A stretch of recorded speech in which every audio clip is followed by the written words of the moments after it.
大家好，这里是听广播学英语频道。伊朗一向是中东的热点，今天有一位专家尝试对伊朗的未来进行分析预测。对话中讨论了如何使用博弈论和分析决策者的利益来预测复杂的政治谈判，并以对伊朗核计划和内部权力动态的预测为例进行了阐释。好了，来听听专家们的讨论吧。What I'm going to try to do is explain to you quickly how to predict and illustrate it with some predictions about what Iran is going to do in the next couple of years. In order to predict effectively, we need to use science. And the reason that we need to use science is because then we can reproduce what we're doing. It's not just wisdom or guesswork. And if we can predict, then we can engineer the future. So if you are concerned to influence energy policy, or you are concerned to influence national security policy, or health policy, or education, science, and a particular branch of science, is a way to do it, not the way we've been doing it, which is seat-of-the-pants wisdom. Now, before I get into how to do it, let me give you a little truth in advertising, because I'm not engaged in the business of magic. There are lots of things that the approach I take can predict, and there are some that it can't. It can predict complex negotiations or situations involving coercion. That is, in essence, everything that has to do with politics, much of what has to do with business. But sorry, if you're looking to speculate in the stock market, I don't predict stock markets. Okay, it's not going up anytime really soon. But I'm not in that, I'm not engaged in doing that. I'm not engaged in predicting random number generators. I actually get phone calls from people who want to know what lottery numbers are going to win. I don't have a clue. I engage in the use of game theory. Game theory is a branch of mathematics. And that means, sorry, that even in the study of politics, math has come into the picture. We can no longer pretend that we just speculate about politics. We need to look at this in a rigorous way. Now, what is game theory about? It assumes that people are looking out for what's good for them. That doesn't seem terribly shocking, although it's controversial for a lot of people that we are self-interested. In order to look out for what's best for them or what they think is best for them, people have values. They identify what they want, what they don't want, and they have beliefs about what other people want, what other people don't want, how much power other people have, how much those people could get in the way of whatever it is that you want. And they face limitations, constraints. They may be weak. They may be located in the wrong part of the world. They may be Einstein, stuck away farming someplace in a rural village in India, not being noticed, as was the case for Ramanujan for a long time, a great mathematician, but nobody noticed. Now, who is rational? A lot of people are worried about what is rationality about. People aren't really rational. Mother Teresa, she was rational. Terrorists, they're rational. Pretty much everybody is rational. I think there are only two exceptions that I'm aware of.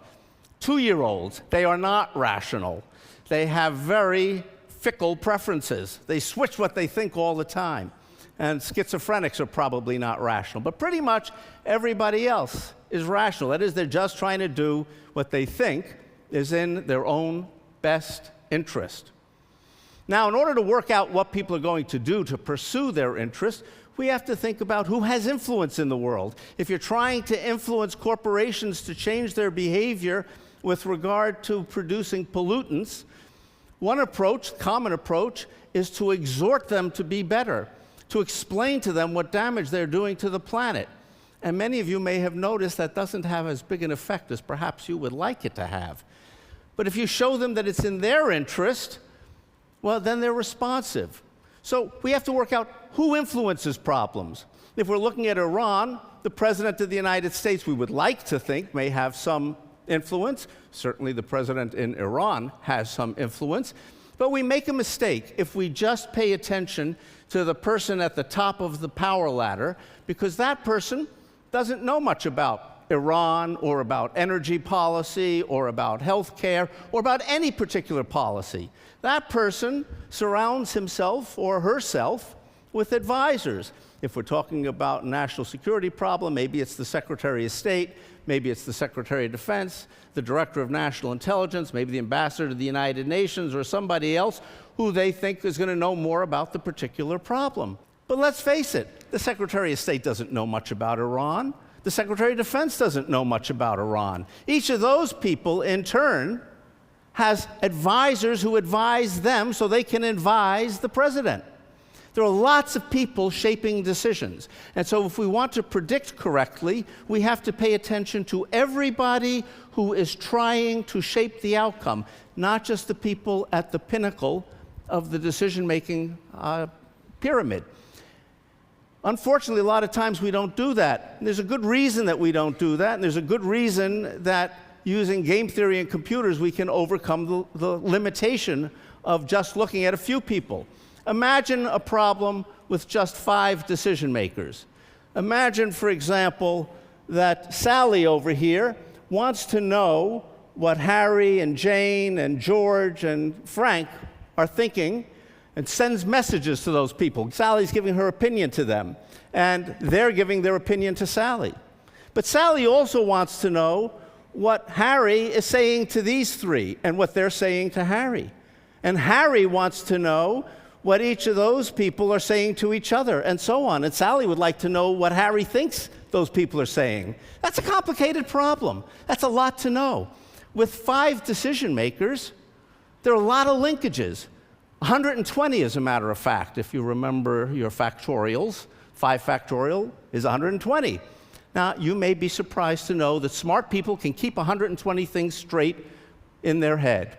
Suppose we double the number of influencers from 5 to 10. Does that mean we've doubled the number of pieces of information we need to know from 120 to 240? No. How about 10 times to 1,200? No. We've increased it to 3.6 million. Nobody can keep that straight in their head. But computers, they can. They don't need coffee breaks. They don't need vacations. They don't need to go to sleep at night. They don't ask for raises either. They can keep this information straight, and that means that we can process the information. So I'm going to talk to you about how to process it, and I'm going to give you some examples out of Iran, and you're going to be wondering, why should we listen to this guy? Why should we believe what he's saying? So I'm going to show you a factoid. This is an assessment by the Central Intelligence Agency of the percentage of time that the model I'm talking about is right in predicting things whose outcome is not yet known, when the experts who provided the data inputs got it wrong. That's not my claim, that's CIA claim. You can read it. It was declassified a while ago. You can read it in a volume edited by H. Bradford Westerfield, Yale University Press. So, what do we need to know in order to predict? You may be surprised to find out we don't need to know very much. We do need to know who has a stake in trying to shape the outcome of a decision. We need to know what they say they want, not what they want in their heart of hearts, not what they think they can get, but what they say they want, because that's a strategically chosen position. And we can work backwards from that to draw inferences about important features of their decision-making. We need to know how focused they are on the problem at hand. That is, how willing are they to drop what they're doing when the issue comes up and attend to it instead of something else that's on their plate? How big a deal is it to them? And how much clout could they bring to bear if they chose to engage on the issue? If we know those things, we can predict their behavior by assuming that everybody cares about 2 things on any decision. They care about the outcome. They'd like an outcome as close to what they are interested in as possible. They're careerists. They also care about getting credit. There's ego involvement. They want to be seen as important in shaping the outcome, or as important, if it's their druthers, to block an outcome. And so we have to figure out how they balance those 2 things. Different people trade off between standing by their outcome, faithfully holding to it, going down in a blaze of glory, or giving it up putting their finger in the wind and doing whatever they think is going to be a winning position. Most people fall in between, and if we can work out where they fall, we can work out how to negotiate with them to change their behavior. So with just that little bit of input, we can work out what the choices are that people have, what the chances are that they're willing to take, what they're after, what they value, what they want, and what they believe about other people. You might notice what we don't need to know. There's no history in here. How they got to where they are may be important in shaping the input information, but once we know where they are, we're worried about where they're going to be headed in the future. And how they got there turns out not to be terribly critical in predicting. I remind you, at 90% accuracy rate. So where are we going to get this information? We can get this information from the internet, from The Economist, the Financial Times, the New York Times, US News and World Report, lots of sources like that. Or we can get it from asking experts who spend their lives studying places and problems. Because those experts know this information. If they don't know, who are the people trying to influence the decision? How much clout do they have? How much they care about this issue? And what do they say they want? Are they experts? That's what it means to be an expert. That's the basic stuff an expert needs to know. All right, let's turn to Iran. Let me make 3 important predictions. You can check this out. Time will tell. What's Iran going to do about its nuclear weapons program? How secure is the theocratic regime in Iran? What's its future? And everybody's best friend, Ahmadinejad. How are things going for him? How are things going to be working out for him in the next year or two? You take a look at this. This is not based on statistics. I want to be very clear here. I'm not projecting some past data into the future. I've taken inputs on positions and so forth, run it through a computer model that has simulated the dynamics of interaction, and these are the simulated dynamics, the predictions about the path of policy. So you can see here on the vertical axis, I haven't shown it all the way down to 0. There are lots of other options, but I'm just showing you the prediction, so I've narrowed the scale. Up at the top of the axis, build a bomb. At 130, we start somewhere above 130, between building a bomb and make enough weapons-grade fuel so that you could build a bomb. That's where, according to my analyses, the Iranians were at the beginning of this year. And then the model makes predictions down the road. At 115, they would only produce enough weapons-grade fuel to show that they know how, but they wouldn't build a weapon. They would build a research quantity. They would achieve some national pride, but not go ahead and build a weapon. And down at 100, they would build civilian nuclear energy, which is what they say is their objective. The yellow line shows us the most likely path. The yellow line includes an analysis of 87 decision makers in Iran and a vast number of outside influencers trying to pressure Iran into changing its behavior. Various players in the United States, in Egypt, and Saudi Arabia, and Russia, the European Union, Japan, so on and so forth. The white line reproduces the analysis if the international environment just left Iran to make its own internal decisions under its own domestic political pressures. That's not going to be happening, but you can see that the line comes down faster if they're not put under international pressure, if they're allowed to pursue their own devices.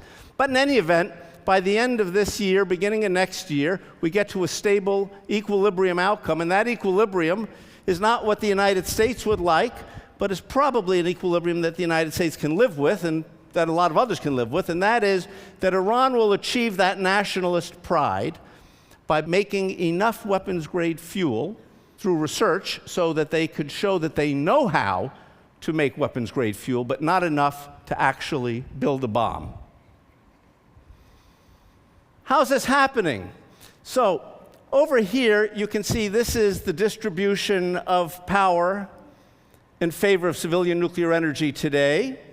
This is what that power block is predicted to be like by the late parts of 2010, early parts of 2011. Just about nobody supports research on weapons-grade fuel today, but by 2011, that gets to be a big block. And you put these two together, that's the controlling influence in Iran. Out here today, there are a bunch of people, Ahmadinejad, for example, who would like not only to build a bomb, but test a bomb. That power disappears completely. Nobody supports that by 2011. These guys are all shrinking. The power is all drifting over here, so the outcome is going to be the weapons-grade fuel. Who are the winners and who are the losers in Iran? Take a look at these guys. They're growing in power. And by the way, this was done a while ago before the current economic crisis, and that's probably going to get steeper. These folks are the moneyed interests in Iran, the bankers, the oil people, the bazaris.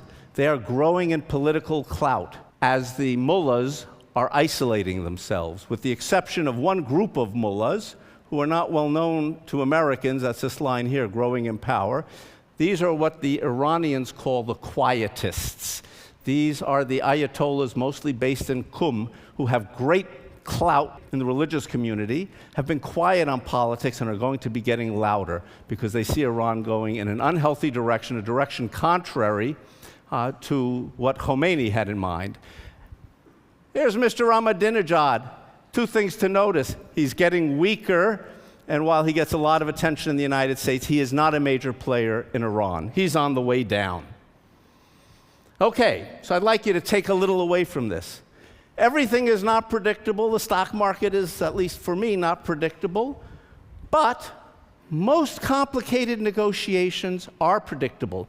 Again, whether we're talking health policy, education, environment, energy, litigation, mergers, all of these are complicated problems that are predictable, that this sort of technology can be applied to.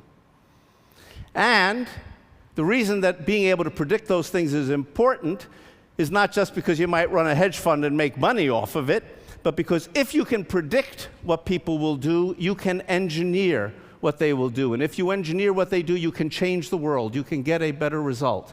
So I would like to leave you with one thought, which is, for me, the dominant theme of this gathering, and is the dominant theme of this way of thinking about the world. When people say to you, "That's impossible," you say back to them, when you say that's impossible, you're confused with, "I don't know how to do it." Thank you.